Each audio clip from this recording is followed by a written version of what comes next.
네, 오늘장 내일장 2부 순서를 이어가겠습니다. 오늘은 9월 13일 금요일입니다. 자, 이제 장이 아직 마치려면 30여 초 정도 남았는데요. 오늘 우리 증시는 코스닥은 상당히 상대적으로 좋은 모습을 보였고요. 오늘 코스피가 좀 하락 조정을 받는 모습을 보였습니다. 잠시 후 마감 지수가 나올 텐데요. 먼저 오늘 자세한 시장의 흐름을 짚어봐야겠죠. 시황센터를 연결해서 박미라 앵커로부터 듣겠습니다. 네, 시황센터입니다. 13일에 금요일 클로징 벨이 울렸습니다. 오늘 하루 종일 외국인과 기관의 수급이 팽팽하게 맞섰던 하루였죠. 오늘 코스피 지수는 3거래일 만에 2,000선을 내주면서 마감을 했습니다. 종가부터 우선적으로 살펴보겠습니다. 오늘 코스피 종가는 10포인트 정도 하락한 1993포인트 선에서 마감을 지었습니다. 일중 흐름 살펴보겠습니다. 오늘 코스피 2,000선 저항이 심했던 하루였죠. 장 초반에 2,004포인트까지 오르기도 했습니다만 다시금 하락하면서 하루 종일 파란불이 들어왔습니다. 수급 동향 체크해보겠습니다. 오늘 장에서 개인은 하루 종일 관망한 가운데 외국인과 기관의 수급 공백이 팽팽했는데요. 오늘 외국인 쪽에서 16거래 연속 매수세를 보여줬죠. 오늘 외국인이 3,800억 원 이상 매수 우위를 기록한 가운데 오늘 기관 쪽에서 펀드 판매 물량 쏟아내면서 이 3,300억 원 이상 매도 우위를 보이기도 했습니다. 이어서 코스닥 마감 상황 살펴보겠습니다. 네, 코스피 달리 코스닥 지수는 하루 종일 빨간불이 들어와 있는 상태였는데요. 오늘 코스닥 지수는 1.3포인트 상승한 530포인트 선에서 마감을 지었습니다. 일중 흐름도 살펴보겠습니다. 오늘 코스닥 지수는 530포인트 위에서 여유롭게 움직였던 하루였는데요. 오늘 종가는 1.32포인트 오른 530선 안착하면서 마감을 지었습니다. 수급 동향도 체크해 보겠습니다. 오늘 하루 만에 외국인과 기관의 쌍끌이 매수세가 유입됐습니다. 오늘 개인 쪽에서 286억 원 매도 우위를 보였고요. 오늘 기관 쪽에서 장주 매수로 흐름을 바꿨죠. 오늘 기관이 56억 원 매수세 그리고 외국인 쪽에서 한 251억 원 매수 우위를 기록하기도 했습니다. 이어서 외환 시장 마감 상황도 살펴보겠습니다. 오늘 원달러 환율은 장중에 상승 반전했습니다. 하지만 반등폭은 극히 제한적인 모습이었죠. 오늘 환율은 2원 50전 상승한 1,087원 50전에 종가를 형성했습니다. 다음 주 예술 FOMC를 앞두고 시장은 방향성 탐색에 나서고 있는 모습인데요. 추가적인 하락에 제한된 상황에서 오늘 원달러 환율은 1,080원대 중반께서 계속 횡보하는 모습을 보였습니다. 이번 주 환율은 1,090원대에서 1,081원까지 10원 사이 정도에서 움직이는 모습을 보였습니다. 이어서 코스피 시가총액 마감 상황 살펴보겠습니다. 네, 삼성전자가 0.28% 오늘 약 9억권을 마감을 한 가운데 하지만 140만 원 주가는 안착을 시키면서 마감을 지었습니다. 현대차가 장 막판 들어서 빨간불이 들어왔죠. 0.2% 강보합에 마감하면서 오늘 종가는 24만 8,500원이었습니다. 반면 포스코 이틀째 내리고 있습니다. 1.3% 약세로 마감했습니다. 자, 이어서 현대모비스입니다. 0.18% 강보합에 마감했고 신한지주가 1% 이상 밀렸습니다. 다음 종목들도 살펴보겠습니다. SK하이닉스 29,000원 안착 시도가 나오고 있죠. 오늘 장에서 0.35% 강보합에 마감을 했고요. LG화학이 1.95% 약세, 현대중공업은 매물이 나왔습니다. 1.6% 이틀째 급락으로 마감했습니다. 이어서 코스닥 시가총액 상위 종목 흐름도 살펴보겠습니다. 셀트리온이 보합권에서 마감했습니다. 서울반도체가 오늘 1.43% 올랐고요. 파라다이스가 중추절 중국 관광객 증가에 대한 기대감에 3거래 연속 오르면서 3.8% 급등하며 오늘 파라다이스 종가는 23,200원이었습니다. 동서가 0.18% 약 보합에 마감했습니다. 다음 종목들도 살펴보겠습니다. 이어서 SK브로드밴드와 CJENM 모두 파란불이 들어와 있는 상태이고요. 다음 쪽에서 0.6% 강보합 그리고 CJN이 0.19% 강보합에 마감하면서 오늘 종가는 53,700원이었습니다. 이어서 오늘장 특징 업종 살펴보겠습니다. 나쁘게 가장 컸던 철강주인데요. 오늘 철강주에는 외국인과 기관의 동반 매도가 쏟아지기로 했습니다. 먼저 포스코가 오늘장에서 1.3% 하락했고요. 현대제철이 3% 이상 크게 밀렸습니다. 오늘 종가는 79,800원이었습니다. 현대하이스코와 세아베스 이틀째 급락이 나오고 있죠. 현대하이스코 2% 이상 하락한 가운데 세아베스도 1.27% 밀렸습니다. 이어서 반대로 오늘 2차 전지 관련주는 강세를 보였습니다.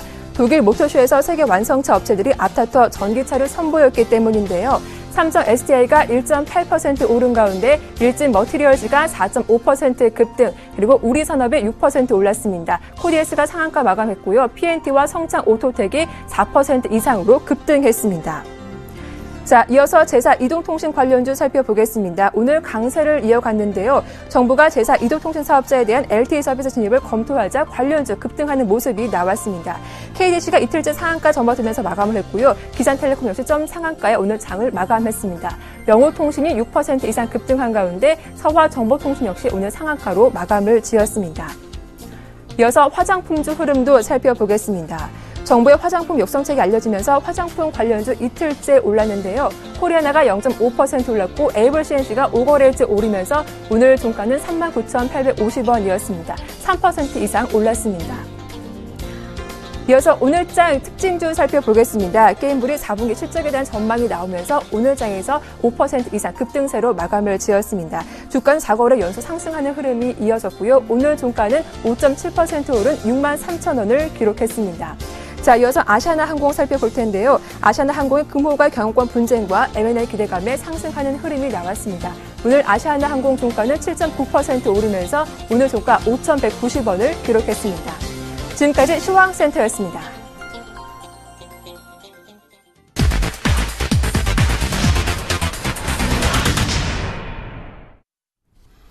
네, 계속해서 오늘장을 마감하고 다음 주에 대한 고민을 해보겠습니다. 대신증권 리서치센터 김영일 연구원입니다. 안녕하세요. 예, 안녕하십니까. 네, 먼저 오늘장 핵심부터 짚어주십시오.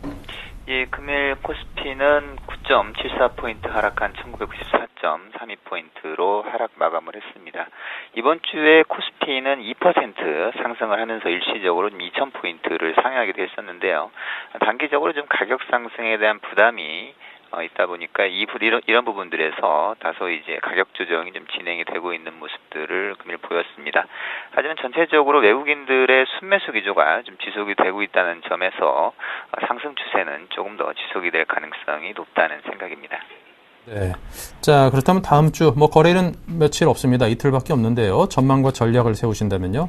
일단 불확실한 대외 변수가 이제 가장 큰 시장에 지금 영향을 미칠 수 있는 변수들이 될 것으로 보입니다. 하지만 이미 외국인들의 수급 자체가 지금 상당히 양호하게 좀 진행이 되고 있기 때문에 지금 진행되고 있는 코스피의 상승 추세는 조금 더 지속이 될 가능성이 높다는 판단입니다.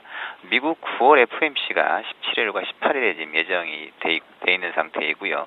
그리고 미국 예산안 및 부채 한도 상향 협상, 그리고 22일에는 독일 총선 등이 지금 남아있는 등 이제 9월 달에 이제 이슈들이 조금 불확실한 변수들이 지금 남아있는 상태인데요. 일단 9월 후반 쪽에는 다소 이제 주가에 좀 조정 가능성이 있다는 판단입니다. 여러 가지 이슈들에 대한 불확실성이 있는 상태이기 때문에 그동안의 가격 부담에 대한 부분들이 시장에 어느 정도 좀 영향을 미칠 것으로 보입니다. 다만 이제 그동안 지속이 됐었던 외국인들의 순매수가 그 이후에도 올해 9월 달에도 지속될 가능성이 높기 때문에 이런 부분들을 보게 되면은 시장 자체의 상승 흐름은 좀 지속될 것으로 보이고요. 다만 이제 업종별로 봤을 때 그동안 좀 많이 올랐던 업종에 대한 가격 부담은 좀 여전히 지금 남아있는 상태입니다. 추석 연휴에 대한 좀 부담 있는 상태인데요. 일단은 현재 시점에서는 가격 부담이 조금 작은 업종들에 좀 관심을 가질 필요가 있지 않나라는 생각입니다. 네, 자, 잘 들었습니다. 지금까지 대신증권의 김영일 연구원이었습니다. 감사합니다. 감사합니다. 네, 자, 이어서 오늘장 수급 등을 분석합니다. KTB투자증권 압구정점의 김근호 과장입니다. 안녕하세요. 네, 안녕하십니까. 네, 오늘 장에서의 수급과 업종별 특징 각각 어떠했습니까?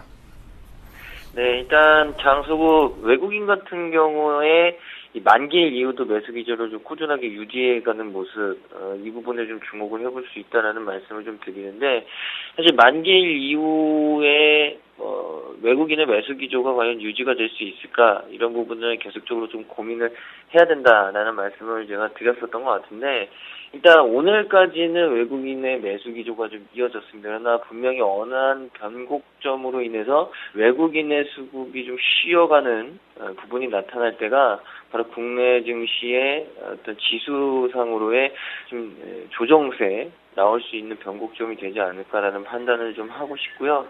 그러나 아직까지는 현물과 선물에서 외국인들이 계속적으로 좀 사는 모습. 역시나 외국인 같은 경우에는 전체 아시아 시장에서는 중국 시장과 국내 시장에 대한 이 매력도를 가장 크게 좀 생각하고 있는 것 아닌가 그에 따라서 연속적으로 국내 시장에서 좀 많이 매수를 했던 부분들이 있었는데 중요한 것은 항상 마찬가지입니다. 그러니까 계속 이 무제한적인 매수나 무제한적인 매도 그리고 무제한적인 상승이나 무제한적인 하락은 분명히 주식시장에서 존재하지 않습니다. 어느 순간인가는 분명히 변곡점이 나타나기 마련이고요. 수급도 그렇고 시세도 그렇고 분명히 파도라는 부분을 좀 항상 생각을 하셔야 됩니다. 그래서 지수가 2000포인트 넘어서서 어느 정도 좀 상단 구간에 왔기 때문에 오늘 같은 경우 좀 쉬어가는 흐름이 좀 나오지 않았나라는 말씀을 드리고요. 지금까지 시장이 움직였던 가장 큰 요인이 바로 이 외국인의 수급이었습니다. 그러니까 외국인의 수급이 바뀌면 시장도 좀 바뀔 수 있다. 이 부분을 좀 담담하게 받아들이시라는 말씀 좀 드리고 싶습니다. 그리고 최근에 이 기관 같은 경우에는 계속적으로 좀 매물을 출회하는 모습. 근데 사실 기관이라고 해서 뭐 팔고 싶어서 파는 것은 분명히 아닐 것 같습니다. 그러니까 환매에 대한 압력이 굉장히 좀 강하다라는 반증일 텐데요. 지수가 굉장히 좀 올라오면서 이 기관 쪽으로의 환매 압력들이 계속적으로 좀 커진 현 구간에서 이 외국인들이 기관 물량들을 좀 받아주고 있는 형국이었는데 기관이라고 해서 이 시세를 좀 느끼고 싶지 않았겠습니까마는 기관은 당분간은 이런 환매에 대한 압력 이 부분을 계속적으로 좀 받을 수 있다라는 말씀 좀 드리고 싶습니다. 그 이유가 지수도 어느 정도 좀 상승 밴드 쪽에 거의 뭐 가까이 왔고 이 미국과 우리나라 시장이 어느 정도 좀 쉬어갈 수 있는 쉬어가기 흐름이 나올 만한 이 구간은 됐다라는 생각을 좀 개인적으로 갖고 있습니다. 그래서 뭐 미국 시장은 다른 얘기겠지만 국내 시장의 기관의 수급은 기본적인 베이스는 이 환매에 대한 압력이지만 전체적인 시장에 대해서도 어느 정도는 좀 부담스러운 구간에 왔다라는 판단을 기본적으로 좀 갖고서 포트폴리오 전략을 좀 짜는 것 아닌가라는 생각을 좀 강하게 받았고요. 이러한 흐름은 뭐 단기간에 쉽게 바뀌진 않을 것 같습니다. 오히려 그 자금을 가지고 중소형주 쪽에 집중을 할 수 있는 부분이 더 커 보인다라는 말씀을 좀 드리고요. 대형주 쪽에서 매수 기조로 좀 전환되기에는 분명히 쉽지 않은 환경들이다. 바탕이 그렇게 좀 형성이 되어 있다. 그래서 기관이 대형주를 좀 매수 기조로 유지하기에는 분명히 단기간에 좀 쉽지 않다. 오히려 중소형주 쪽에 기관의 어떤 수급이 좀 유입될 가능성이 좀 크지 않을까라는 기대를 좀 해보고 이 개인 같은 경우에는 오늘 이 전체적인 시장에서 다 매도세를 시연을 했는데 개인적으로는 이 코스닥 시장에서 좀 매물이 나왔다라는 부분에 대해서는 좀 주목을 해볼 필요가 있을 것 같습니다. 사실 이 대형주 쪽에서는 지수가 계속적으로 좀 올라오면서 이 개인들이 좀 차익 실현을 하려는 모습들을 좀 많이 보여주고 상대적으로 수급적이나 시세적으로 박탈이 되어 있었던 코스닥 시장에서 굉장히 좀 발빠르게 대응하려는 모습들을 좀 보여줬습니다. 근데 오늘 코스닥 시장에서 300억이 넘는 매물들을 좀 출회를 했다라는 부분을 좀 감안해 봤을 때 일단 개인들 역시도 오늘 코스닥이 좀 강하게 상승을 뽑는 모습을 좀 장초반에 보면서 시장이 어느 정도 좀 전체적으로 쉬어갈 때가 됐기 때문에 코스닥 시장에서도 좀 매물들이 출회된 것 같고요. 개인들은 최근에 굉장히 좀 조심스럽게 움직이고 있다라는 생각을 많이 받았습니다. 그러니까 지수도 지수고 또 외국인이 이제는 어느 정도 좀 수급에 있어서 좀 변화가 있지 않을까라는 부분들을 좀 감지하고 있는 것 같다.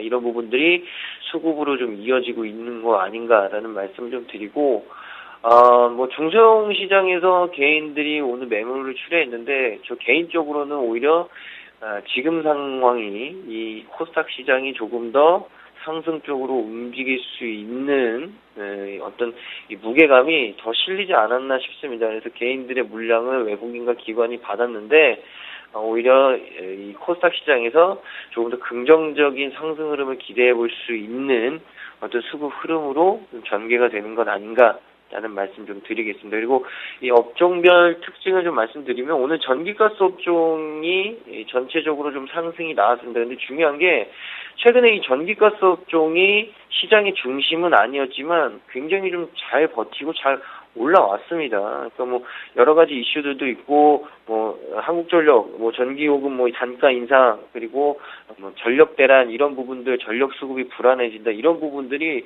이 전기가스 업종으로 계속적으로 좀 이 기대감을 가지고 있었던 부분이라고 좀 생각이 드는데 뭐 중요한 것은 사실 시장의 중심은 분명히 아닙니다. 근데 주가들을 이렇게 보고 계시면 뭐 빠졌다가 올라온 속도가 굉장히 좀 빠르게 좀 반등이 나왔다는 부분입니다. 그러니까 이 주도 업종들이 좀 쉬게 된다면 이런 전기가스 업종들이 상승폭이 나올 수 있다. 더 나올 수 있다라는 반증으로 좀 받아들이셔야 될 것 같습니다.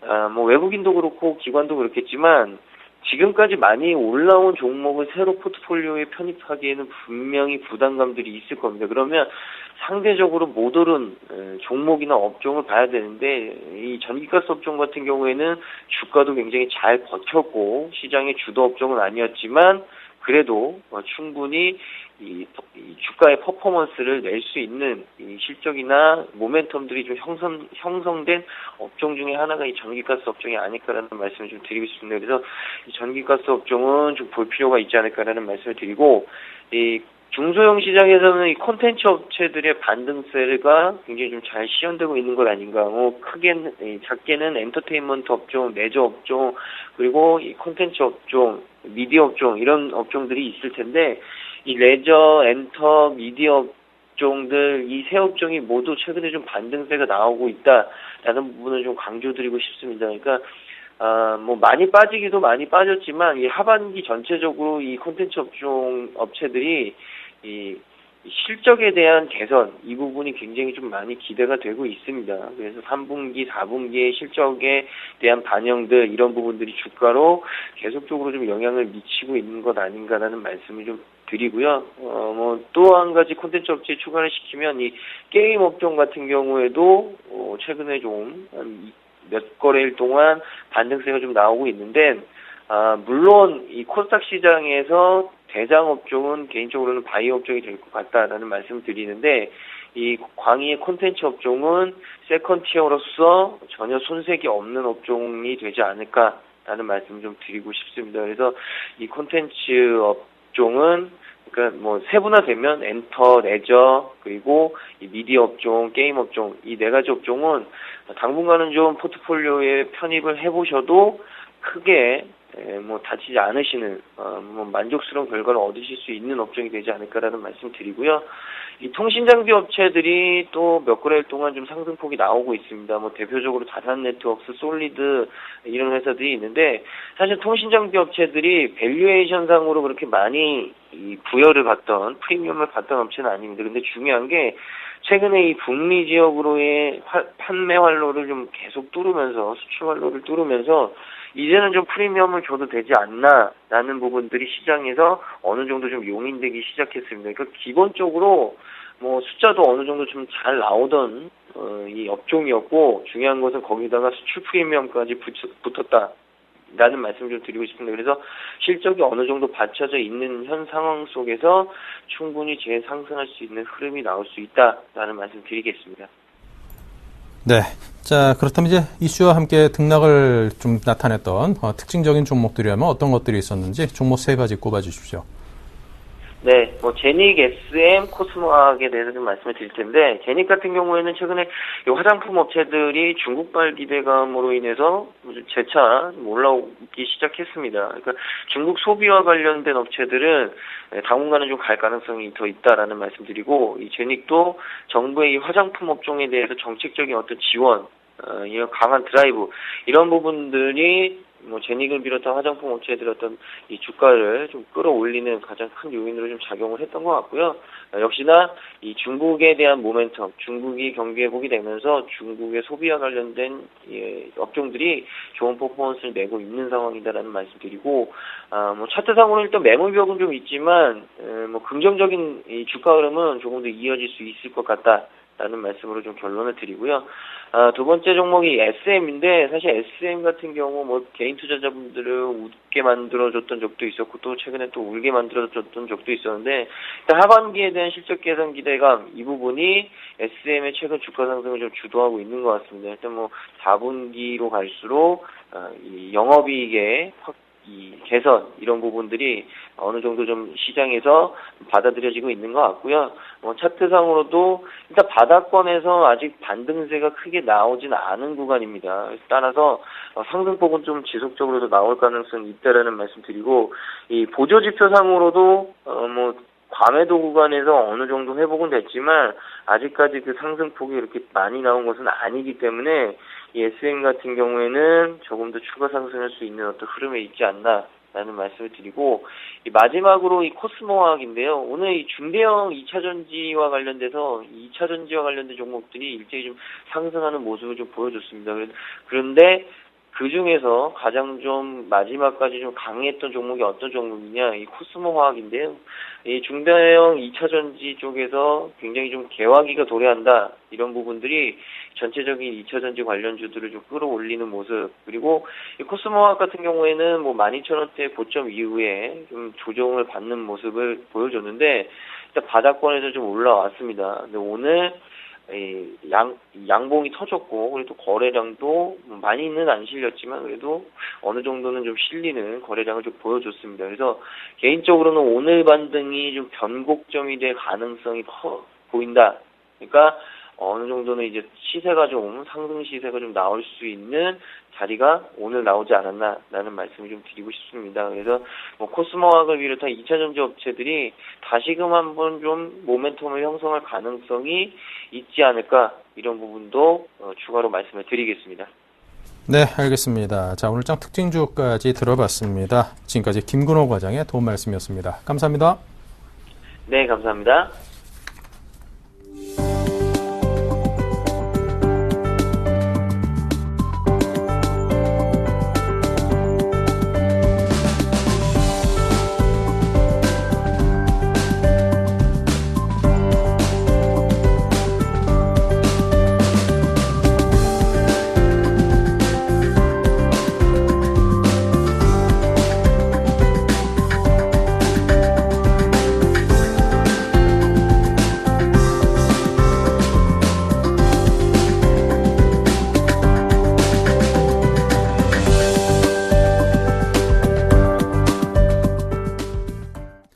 네, 계속해서 내일장 다이렉트 전략 시간을 이어가겠습니다. 오늘 R&B 인베스트먼트의 조준성 이사, 대신증권 강남역삼센터의 정종국 대리와 함께합니다. 어서 오십시오. 네, 두 분의 다이렉트 전략부터 먼저 정리를 하겠습니다. 네, 주식을 살까, 종목 선정법은 뭘 살까에 대해서 이야기 나누겠고요. 네, 이에 대해서 조준성 이사께서는요, 외국인의 순매수를 확인하자 탄력 있는 중대형주 한일 2화를 꼽았습니다. 정종욱 대리는 코스피, 코스닥, 관망을 말하는군요. 외국인 매수 종목에 대해서 이야기를 했고요. 종목은 매일 유업입니다. 네, 먼저 외국인의 순매수를 확인하자. 조 이사님의 의견부터 듣겠습니다.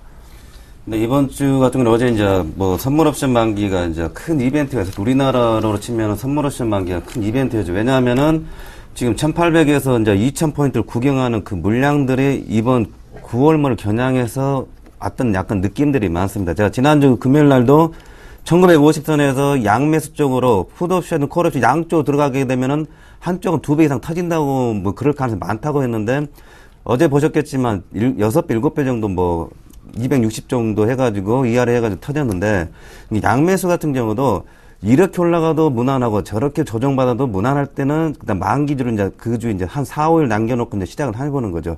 다음에도 한번 기회 되면 또 한번 말씀드리겠는데 시장에 써가지고 지금 이제 2,000포인트가 문제인데 다음 주는 이제 올해 추석 연휴 끼어 있고 그다음 가장 중요한 9월 달에 7, 8월 달에 양적완화 축소 얘기 처음 나와가지고 9월 달로 미뤄진 게 이제 다음 주 정도에 미국 FOMC 회의에서 이제 나올 예정입니다. 이제 거기에 써가지고 안전판 이제 금액을 이제 양적 완화 축소를 하는데 금액은 어느 정도 할 건지에 대해 가지고 100억이다 155억 불이다 해가지고 약간 거기에 축소 의미에서 시장이 어느 정도 커버할 수 있을 거다 하는 기대감을 해가지고 지금 버티고 있습니다, 시장이. 근데 실제로 다음 주에 이제 오바마 대통령이 어느 쪽으로 이제 매파를 차기 의장으로 매파를 할지 비둘기파를 할지 이제 어느 쪽으로 이제 하는 것도 봐야 되겠고 실제적으로 시장에서 다음 주 이제 결정이 돼가지고 시장이 계속 안전적으로 올라가느냐 떨어지냐를 실제 눈을 확인할 필요가 있습니다. 제가 지금까지는 외국인 매매 추이만 계속 지켜보자 말씀드렸는데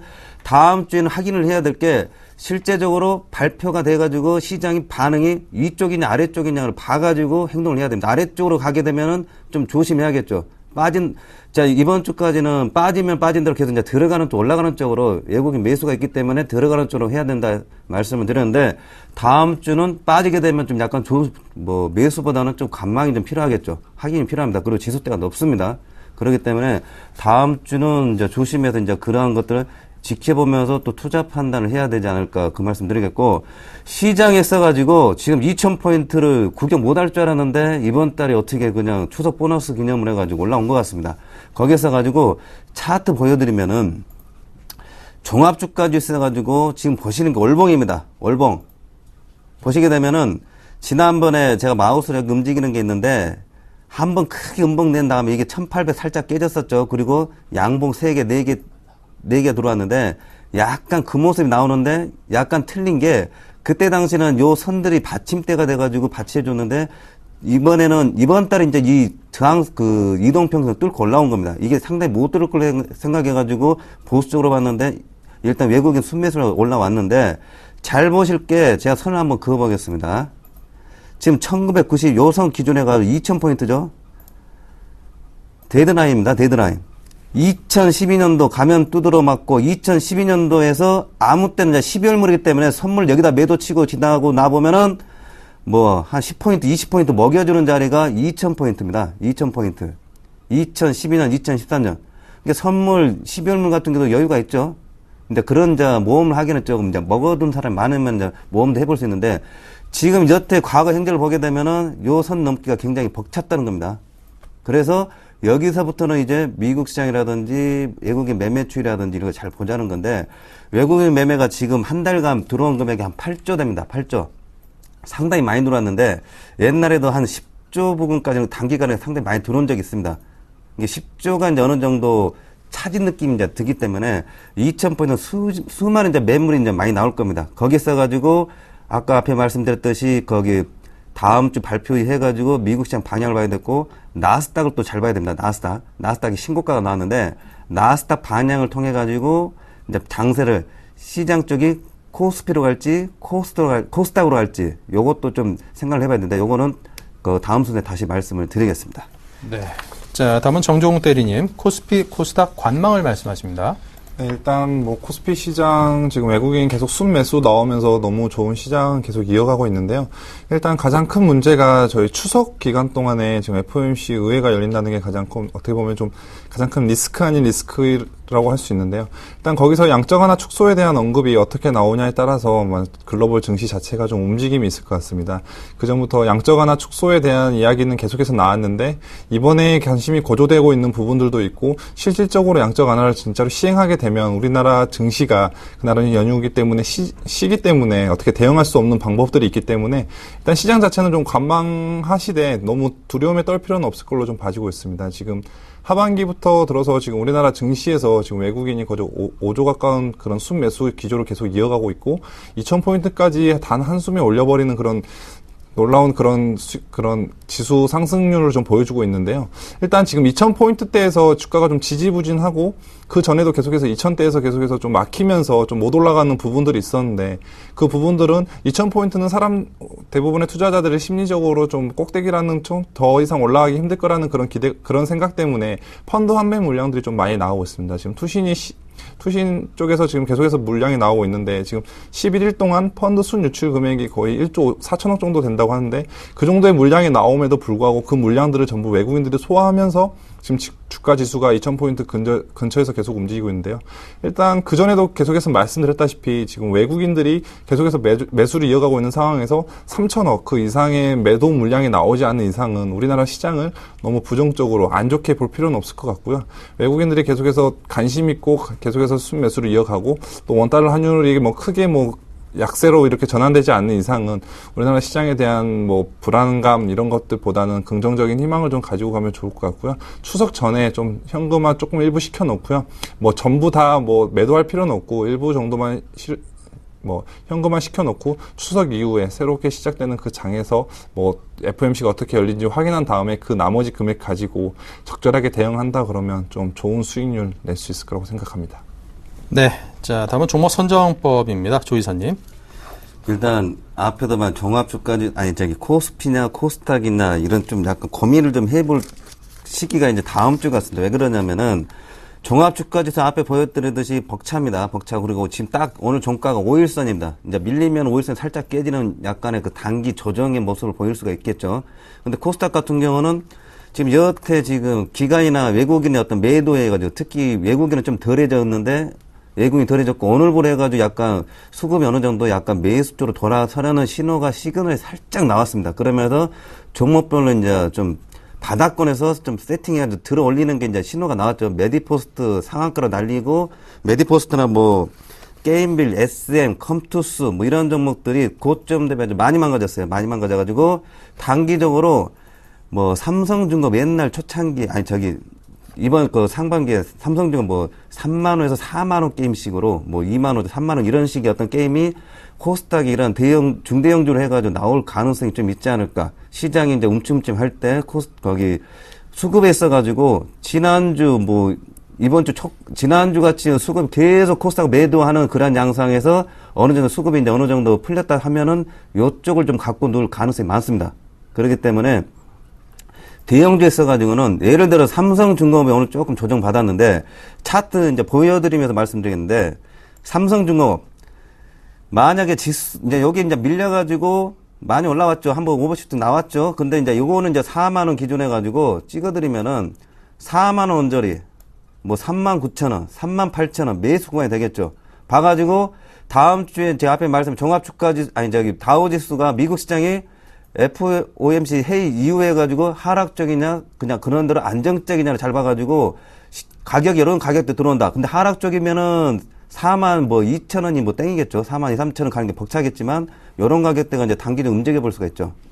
또 요런 게 또 가장 강하게 들어오는 게 또 삼성화재가 있는데 가다가 이제 출렁출렁 하는 것들 5% 게임 나오는 게 이제 24만 초반에서 23만 5천원 이런 가격대는 25만 원짜리 갑니다. 제가 요런 것들 많이 해드렸죠. 뭐 대상도 그렇고 연내 상승 추세에서 그러니까 이러한 것들이 이제 틈새로 해가지고 순환이 되는 거죠. 근데 롯데케미칼이라든지 여태 뭐 현대제철도 좀 더 내려오면 약간 가능성이 있는데 종목들 보면 대형주가 만만치가 않아요. 지금 조정폭을 그렇게 보였던 종목들이 많지가 않습니다. 현재 상황이 어ጨ쩡한 상태가 있고 그렇기 때문에 이런 것들은 좀 기다려서 얘기를 해드리고 그 다음에 코스닥의 게임빌 같은 경우도 차트 보시면은 N자로 트는 걸 잘 보셔야 됩니다. 이러한 종목들이 빠져가지고 지금 보시면은 바닥을 이렇게 다져놓고 63,000원인데 여기에서 이제 N자로 틀어가지고 7만원 정도 목표 치아 이렇게 올릴 경우에는 대략적으로 보면은 한 7만원이나 8만원 언저리 목표로 올라갑니다. 대략적으로 보게 되면은 상단을. 그러니까 이러한 것들이 출렁출렁 하면서 나름대로 그냥 5일선이 깨지지 않는 그런 모습이 나오면은 괜찮은 거죠. 그리고 뭐 컴투스도 마찬가지로 실적이 뭐 그렇게 받쳐주지 않는데 순환 매수로 가격 대비해가지고 복수열전 들어갑니다. 이러한 것들이. 앞으로 보시면은 이제 5일선 틀진 않고 바닥을 이렇게 맞춰놓고 바닥 대비해가지고 10%는 올라왔어요. 근데 이게 5일선을 타고 가면은 타고 간 대로 그대로 가는 겁니다. 이게 어느 선까지 뭐 33,000원 이렇게 파란 선 32,000, 3,000원까지 보는 거죠. 이러한 매물 코스닥에서 이제 그 전에 이제 뭐 활발했던 종목들 여러분 잘 아실 거예요. 그러한 종목들 보시게 되면은 그런 따라가는 종목들을 이제 눌림목에다 크게 들어오는 게 아니면 크게 들어오면 안 됩니다. 5일선 깨지지 않는 범위에서 기준선 해가지고 가게 되면은 코스닥 쪽이 약간 순환이 좀 활발하게 이루어지지 않을까 그 말씀을 드려보겠습니다. 네. 자, 다음은 정종욱 대리님입니다. 외국인의 집중 매수 업종 종목 등을 말씀하시네요. 네, 결국 지금 우리 시장을 이끌고 그리고 또 2000선에서 버티게끔 하고 그리고 코스피 시장, 코스닥 시장보다는 코스피 시장 쪽으로 움직이게 하는 게 지금 외국인이기 때문에 그리고 기관 쪽에서는 계속해서 지금 펀드 순환매가 계속해서 나오고 있기 때문에 어떻게 보면 기관이 조금 소외를 많이 받고 있고 대신에 외국인들이 투자하고 있는 종목들에 대한 관심을 계속해서 가지면 좋을 것 같고요. 지금 대형주 중심으로 해서 꾸준히 지속적으로 외국인들이 매수를 하고 있고 그 매수한 종목들이 조정을 받을 때마다 조금씩 매수한다 그러면 좀 좋을 것 같고요. 어차피 매수했던 종목들 뭐 단기적인 관점으로 좀 접근하시면 좋을 것 같고요. 언젠가는 지금 외국인들이 계속해서 매수는 이어가고 있지만 여기서 또 갑자기 외국인들 급변하면서 막 3천억 이상, 특히 1조 가까운 막 순매도 나오게 되면은 그때는 또 팔 수 없는 그런 가격대, 그리고 또 물려버리는, 또 장기간 물려버릴 수밖에 없는 그런 가격대가 없기 때문에 좀 그런 부분 좀 조심하실 필요가 있을 것 같고요. 좀 대형주가 좀 부담스러워 하시는 분들이 있을 겁니다. 좀 자동차라든가 화학주, 조선주, 철강까지 지금 다 올라와 버린 상황에서 좀 외국인이 아무리 매수를 한다 그래도 좀 가격적인 부담 때문에 좀 매수를 좀 꺼려 하시는 분들이 있고, 또 손절을 잘 못 치시는 분들은 아무래도 거래소보다는 코스닥 쪽에 좀 관심을 가지고 있을 텐데요. 지금 코스닥 쪽에서도 삼성전자가 지금 그 6월 말쯤에, 6월 초쯤에 지금 뭐 외국계 보고서에서 좀 안 좋은 레포트가 나오면서 좀 주가가 많이 빠졌었는데, 그 빠진 것들을 지금 최근에 주가를 많이 회복시켰습니다. 외국인 순매수 들어오고, 뭐 갤럭시 노트 3, 뭐 이렇게 뭐 애플이 지금 아이폰 5S를 공개했는데 시장 기대치만큼 좀 좋지 않다는 그런 것들 때문에 지금 삼성전자가 어느 정도 좀 140만 원 위까지 좀 반등하는 모습을 보여줬는데요. 그 반면에 코스닥 업종, 삼성전자랑 관련되어 있는 IT 부품 업종들은 좀 같이 좀 반등해주지 못하는 모습을 좀 보여주고 있는데요. 파트론 같은 경우에도 좀 26,000원 찍고 나서 그 이후부터 한 16,000원까지 지금 16,500원 정도의 좀 종가 마무리되는데, 그런 종목들이 좀 반등해주지 못하고 있는 모습을 좀 보여주고 있습니다. 이런 종목들로 좀 수급적인 측면이 좀 쏠리고 다시 그쪽으로 좀 옮겨간다 그러면 다시 한번 IT 부품주들이 삼성전자 올라간 만큼 그만큼 같이 따라가서 움직일 수 있기 때문에 거래소 쪽, 코스피 쪽에서 좀 부담을 가지시는 분들이라면 그런 쪽들로 조금씩 분할 매수 들어간다 그러면 좀 좋지 않을까 생각합니다. 네, 알겠습니다. 자, 종목으로 화제를 옮겨보겠습니다. 먼저 조 이사님의 한일이와 어떤 점이 좋은 건지요?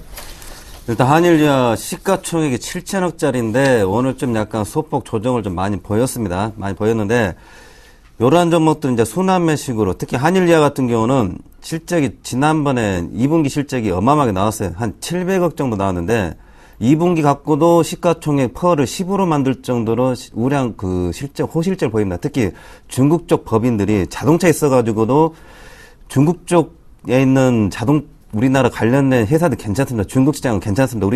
우리나라도 현대차도 중국 시장 갖고 먹고 산다 이렇게 얘기도 많이 하는데, 앞으로 이제 중국 시장이 이제 거기 할부금융도 들어가면서 약간 자동차 소비가 젊은 층에 더 확산되게 되면은 뭐 중국에 일단 법인을 들은 이런 한일유화라든지 이런 회사 더 수혜를 볼 걸로 생각됩니다. 뭐 레포트도 한 25,000원 이런 얘기도 나오는데, 뭐 시장이 크게 무난하게 뭐 2,000에서 1,950선 왔다 갔다 하게 되면은 이거 같은 경우도 한 2만 원 이상을 좀 보지 않을까 생각도 하는데, 일단 단기적으로 이제 다음 주 공략을 해보는데, 요 종목 같은 건 제가 보여드립니다. 차트 보시면은 오늘 17,300원 찍고 다시 올려놨는데 수급적인 부분에 있어가지고 어느 쪽 펀드가 약간 좀 정리를 좀 한 것 같습니다. 외국계하고 국내 쪽하고 같이 약간 물량이 나왔는데, 고점 19,200원에서 오늘 17,300원인데 일단 17,500원 이하 이런 매수로 생각합니다. 반등 구간은 18,400원 이상 요 구간. 그다음 만약에 요거는 열어놓을 때 혹시라도 운 좋으면 16,000원도 들을 수가 있습니다. 운 좋으면은. 그러면 요 가격이 겁먹을 가격이 아니다 말씀드리겠습니다. 그렇기 때문에 여유있게 그냥 사가지고, 만약에 17,000원 저점이면은 17,000원 잡았던 게 18,000원 넘어가면 이제 그게 5% 이상이 되겠죠. 근데 16,000원 이 정도 가게 되면 이제 시장적 문제가 많이 생기는 건데, 단기전 전략이 있어가지고 이게 이렇게 지그재그 폭이 한 달 정도 있지 않을까. 그래서 그 지그재그의 하단 쪽을 공략을 한다. 그리고 상단 쪽에서는 매도를 하는데, 일단은 뭐 중기적으로 뭐 2만 원 이상은 볼 것 같은 느낌도 드는데, 9월달 시장이 앞으로 이제 조금 또 지켜볼 게 좀 많기 때문에 그런 것보다는 단기적으로 좀 대응을 해보겠다. 회사는 괜찮다 말씀을 드리겠습니다. 네. 자, 다음은 정종욱 대리님의 매일 유업입니다. 일단 매일 유업 종목 가지고 왔는데요. 일단 매일 유업 음식료품 업종에 속했는데, 지금 환율적인 측면, 뭐 그리고 매출적인 측면 이렇게 좀 종합적으로 봤을 때 좀 괜찮아 보여서 좀 들고 왔습니다. 일단 매일유업 2분기 실적 자체가 별도 실적으로는 매출액이 2,822억, 그리고 영업이익이 74억, 그리고 순이익이 53억으로 이제 전년 대비해서 전부 다 성장하는 모습을 좀 보여주고 있는데요. 일단 실적 향상 요인은 지난해 좀 실적이 안 좋았기 때문에 그런 기저효과 영향이 좀 있었고요. 그리고 고수익 품목인 조제 분야의 국내 판매 호조가 좀 좋은 모습을 좀 보여줬습니다. 그리고 프리미엄 제품의 매출 비중이 확대되면서 어떻게 보면은 그런 매출 증가, 그리고 영업이익 증가, 이런 부분들로 같이 어우러져 있는 모습을 보여주고 있는데요. 일단 우유 업종, 저도 우유를 좀 많이 좋아해서 좀 이런 종목들이 좀 안 갔으면 좋겠고, 우유값 인상 그런 부분들이 좀 적었으면 좋겠는데, 일단 매일유업 자체가 지금 주가가 5월 이후부터 주가가 좀 많이 빠졌습니다. 빠진 이유가 우유값 인상을 제때 못했고, 지금 또 중국에 대한 그런 리스크가 좀 나오면서 실적 우려 때문에 주가가 좀 많이 빠졌고 실질적으로 기관이나 외국인들 부분들이 좀 매도가 좀 많이 나오고 있는 그런 부분들이 있었는데요. 일단 메일유업 자체가 지금 우유값 인상 자체에 대한 이슈는 지금 추석 이후로 좀 넘어가 있는 상황인데요. 지난달 30일에 지금 서울유가 하나로마트랑 이제 우유값 인상 220원 인상에 대해서 합의를 한 상황인데요. 지금 남양유업이라든가 메일유업 자체는 지금 서울유가 인상을 합의한 그것보다는 합의를 하지 못한 상황에서 지금 주가가 좀 많이 빠졌고 이제 앞으로 추석 이후에는 이제 우유값 인상이라는 그런 카드가 있기 때문에 주가가 어제 그제 좀 거래량 실리면서 좀 급등하는 모습을 좀 보여줬었는데요. 일단 메일유업 자체의 모멘텀은 우리나라 우유 시장, 우유값의 상승 그 플러스 지금 중국 시장에서 지금 실적이 좀 많이 안 좋게 좋지 않게 나왔는데 그 이유가 5월 달에 중국에서 우유값 그 수출을 제한했기 때문에 5월 한 달 동안 수출이 제한되어 있는 부분들 때문에 어떻게 보면은 우유값 제한 그런 수출 제한 때문에 중국에서 실적이 좀 안 좋게 나오는 부분이 있어서 그런 부분들이 해소됨으로 인해서 지금 중국에 대한 모멘텀이 커지고 있고 대리점이 확장되고 있고 그리고 영유아 매장에서 지금 메일유업 제품이 판매가 되고 있는데 그 영유아 매장에 있는 그런 매장 수 자체도 늘어나고 있기 때문에 메일유업에 대한 중국 모멘텀은 충분히 있을 걸로 봐지고 있고요. 앞으로 매출액이 300억, 400억 계속해서 늘어날 것으로 봐지고 있기 때문에 지금 우유값, 추석 이후에 우유값 인상 이슈 그리고 중국에 대한 모멘텀, 상승 모멘텀 이 두 가지를 체크하면 좋을 것 같고요. 지금 원달러 환율이 계속해서 낮아지고 있기 때문에 어떻게 보면 무신유품 업종에 대한 관심 그리고 2000포인트 부담에서 경기 민감주에 대한 리스크보다는 경기 방어주 성격 이렇게 메일유업이라든가 뭐 다른 여타 음식료품 쪽으로 이렇게 수급이 변할 수 있기 때문에 계속해서 관심을 가지면 좋을 것 같고요. 차트상으로 보면 지금 주가가 좀 많이 빠졌습니다. 빠진 이유는 앞에서 말씀드렸던 이유들이고요. 하지만 어제 9월 11일 날 좀 급등하는 모습, 거래량 터지면서 좀 급등하는 모습을 좀 보여줬기 때문에 그리고 5일 이평선이 20일 이평선을 뚫고 올라가는 모습을 좀 보여줬기 때문에 충분히 상승 여력은 있어 보이고요. 앞으로 좀 그동안 빠지면서 매물벽이 좀 두텁게 형성돼서 좀 주가가 시원시원하게 가지는 못한 그런 부분들은 있을 수 있겠지만 뭐 장기적으로 하반기까지 본다 그러면 주가 상승 충분히 있어 보이고요. 매수는 내일 올해 시초가 매수해도 무난해 보이고 손절 라인은 그전 가격이었던 34,000원 이 정도 선에서 손절 라인 잡으신다 그러면 좀 좋지 않을까라는 생각을 합니다. 네. 자, 근데 지금 조준성 이사께서 또 추천 종목을 하나를 더 오늘 말씀을 하시겠다고 하시니까 또 어떤 종목을 말씀하실런지 이어서 한 번 더 들어보겠습니다. 일단 앞에 한일야 얘기했는데 코스닥 쪽에 앞에 우리 정대님도 메일유업 얘기하는데 이런 종목이 빠지면서 이렇게 등섬 이게 나옵니다. 이게 듬성듬섬의 이제 초기 단계입니다.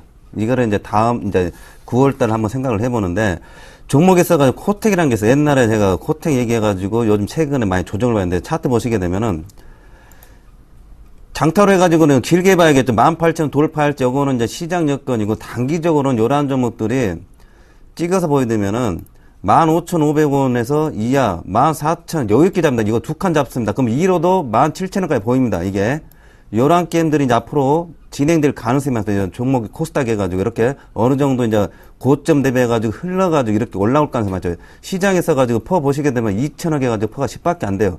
이게 현재. 이게 단기적으로 단타 치실 분들은 이게 15,500원에 이하 들어오면은 15,100원 밑에는 여유있게 14,000원도 하는데 제가 2,000포인트 이상에서 계속 조심해서 해보자 이런 말씀 드리고 한 가지 더 말씀드리면은 이런 종목들도 CTC 바이로라든지 바이로메드라든지 전에 이제 활발하게 움직였던 종목들이 잘 움직인가를 잘 보시고 만약 한쪽으로 쏠리게 되면은 그런 쪽이 좀 집중가 될 수가 있겠죠. 이제 그런 점부터 이제 코스닥 보시면서 잘 판단하시면 될 것 같고 시장에 있어가지고 제가 누누이 말씀드리는데 2,000포인트 언저리 와가지고 시장이 더 간다 안 간다 저는 이런 차원보다는 그동안 대형주 갖고 계시면서 나름대로 삼성전자도 마찬가지고 비싸게 사셔가지고 고민했던 분 내가 140만 원에 삼성전자 산 게 있어 한번 150만 원 가지 않을까 이런 것보다는 저 같으면은 140만 원 샀던 거 그냥 정리하고 내가 롯데케미칼 18만 원, 19만 원에 샀어. 이런 가격대 이제 들어왔던 것들은 좀 정리해가지고 현금 놔두는 게 낫지 않을까. 이게 앞으로 어떻게 더 간다, 만다 생각하기에는 2,000포인트 아까 앞에도 말씀드렸지만 투퉁합니다. 그리고 종목별로 같은 2,000포인트인데 내 종목 대형주에 있어가지고 가격 차별화가 너무 많습니다. 어떤 거는 아직도 1,600, 1,500짜리도 많고요. 근데 그러기 때문에 또 벌면 제가 얘기했죠. 벌면 버는 대로 매수 단가 들어온 종목들은 정리를 좀 하라고 했습니다. 매수 단가 들어온 것도 높은 건 어쩔 수 없다 하더라도 벌게 되면은 왜냐하면 지수가 종목별 올라가면서 단타 차가 번 거를 지금 이렇게 빼는 거죠. 높은 가격에 정리 들어가는 거죠. 높은 가격에 이게 네. 정리를. 그렇기 때문에 그러한 것들도 뭐 계속 지수가 뭐 2050, 2070 해봤자 평균적으로 그렇게 내 계좌에 도움은 그렇게 안 될 겁니다. 올해 연말까지 봐가지고 펀드 수익률 보면은 1년치 펀드 수익 0% 나오면 잘한 겁니다. 마이너스 안 나고 플러스권 0.23% 이렇게 나오게 되면은 펀드 매니저 나름대로 인정을 받습니다. 그렇기 때문에 전문가들도 그러한 펀드 매니저 그러한 양상이기 때문에 좀 더 냉정이 필요하지 않나 그 말씀 또 강조해 보겠습니다. 네, 자 계속해서 AS 이어가겠습니다. KG 이니시스 짧게 부탁드리죠. 네, KG 이니시스 엊그제 류현진 선수가 졌는데 약간 4호주 제가 잘하다가 약간 그런 느낌이 좀 들어요. 근데 KG 이니시스 이런 거 잘 보셔야 됩니다. 코스닥 있어가지고 19,000에 지금 이틀간 3일간 이제 버티고 있는데 차트 보시면은 요런 것들이 이제 다음 주에 튈 가능성이 많습니다. 19,000원이야 혹시라도 18,000 만족 하더라도 매수 개념을 한다. 손절매가 매수 개념 가가지고 최하 2만원 이상, 21,000원까지 25,000원 이상 갈 것 같습니다. 대체적으로 평균 단가 2만원 전이 되실 것 같은데 요거 같은 거는 빠져서 매수해가지고 만약에 저점 대비해가지고 플러스 2,000원 더 해보겠습니다. 이번에 저점이 18,750원. 만약에 이게 18,000원 찍었다 그러면 고점을 플러스 2,000원 해가지고 2만원 잡겠습니다. 다음 주 주간해가지고 저점 대비해서 플러스 2,000원 해가지고 목표가를 잡는다. 그러면서 적당히 나오는데 약간 좀 이번 주 좀 아쉽네요. 예. 류현진 선수도 그런 느낌 많이 들 것 같은데. 네. 네. 자, 다음은 다날 보겠습니다. 네, 다날 지금 좀 하향 추세 이끌면서 좀 빠졌었는데 그제 어제 좀 반등하면서 좀 다시 좀 힘을 내는 모습을 좀 보여주고 있습니다. 일단 어저께 좀 거래량 실리면서 다시 올라오는 모습 좀 보여주고 있는데요. 그 전에 좀 장대 양봉 나왔을 때 좀 거래량 실리면서 좀 장대 양봉 나오고 주가가 빠졌을 때는 다행히 좀 거래량이 그렇게 많지 않았기 때문에 이런 물량들이 아직까지는 버티고 있다고 좀 봐지고 있고요. KG 지니시스 앞에서 이사님 말씀하셨던 종목이랑 같은 모바일 결제 관련주이기 때문에 모바일 결제 관련주는 앞으로도 계속해서 커질 시장이기 때문에 조정 받을 때마다 계속해서 매수 관점 유지하면은 향후에는 장기적 관점으로 봤을 때는 좀 좋은 수익률로 보답해 줄 거라고 좀 보고 있습니다. 네, 알겠습니다. 자, 이렇게 해서 두 분께서 말씀하셨던 종목들 AS까지 해봤습니다. 자, 오늘 하신 말씀 다시 한번 총정리하겠습니다.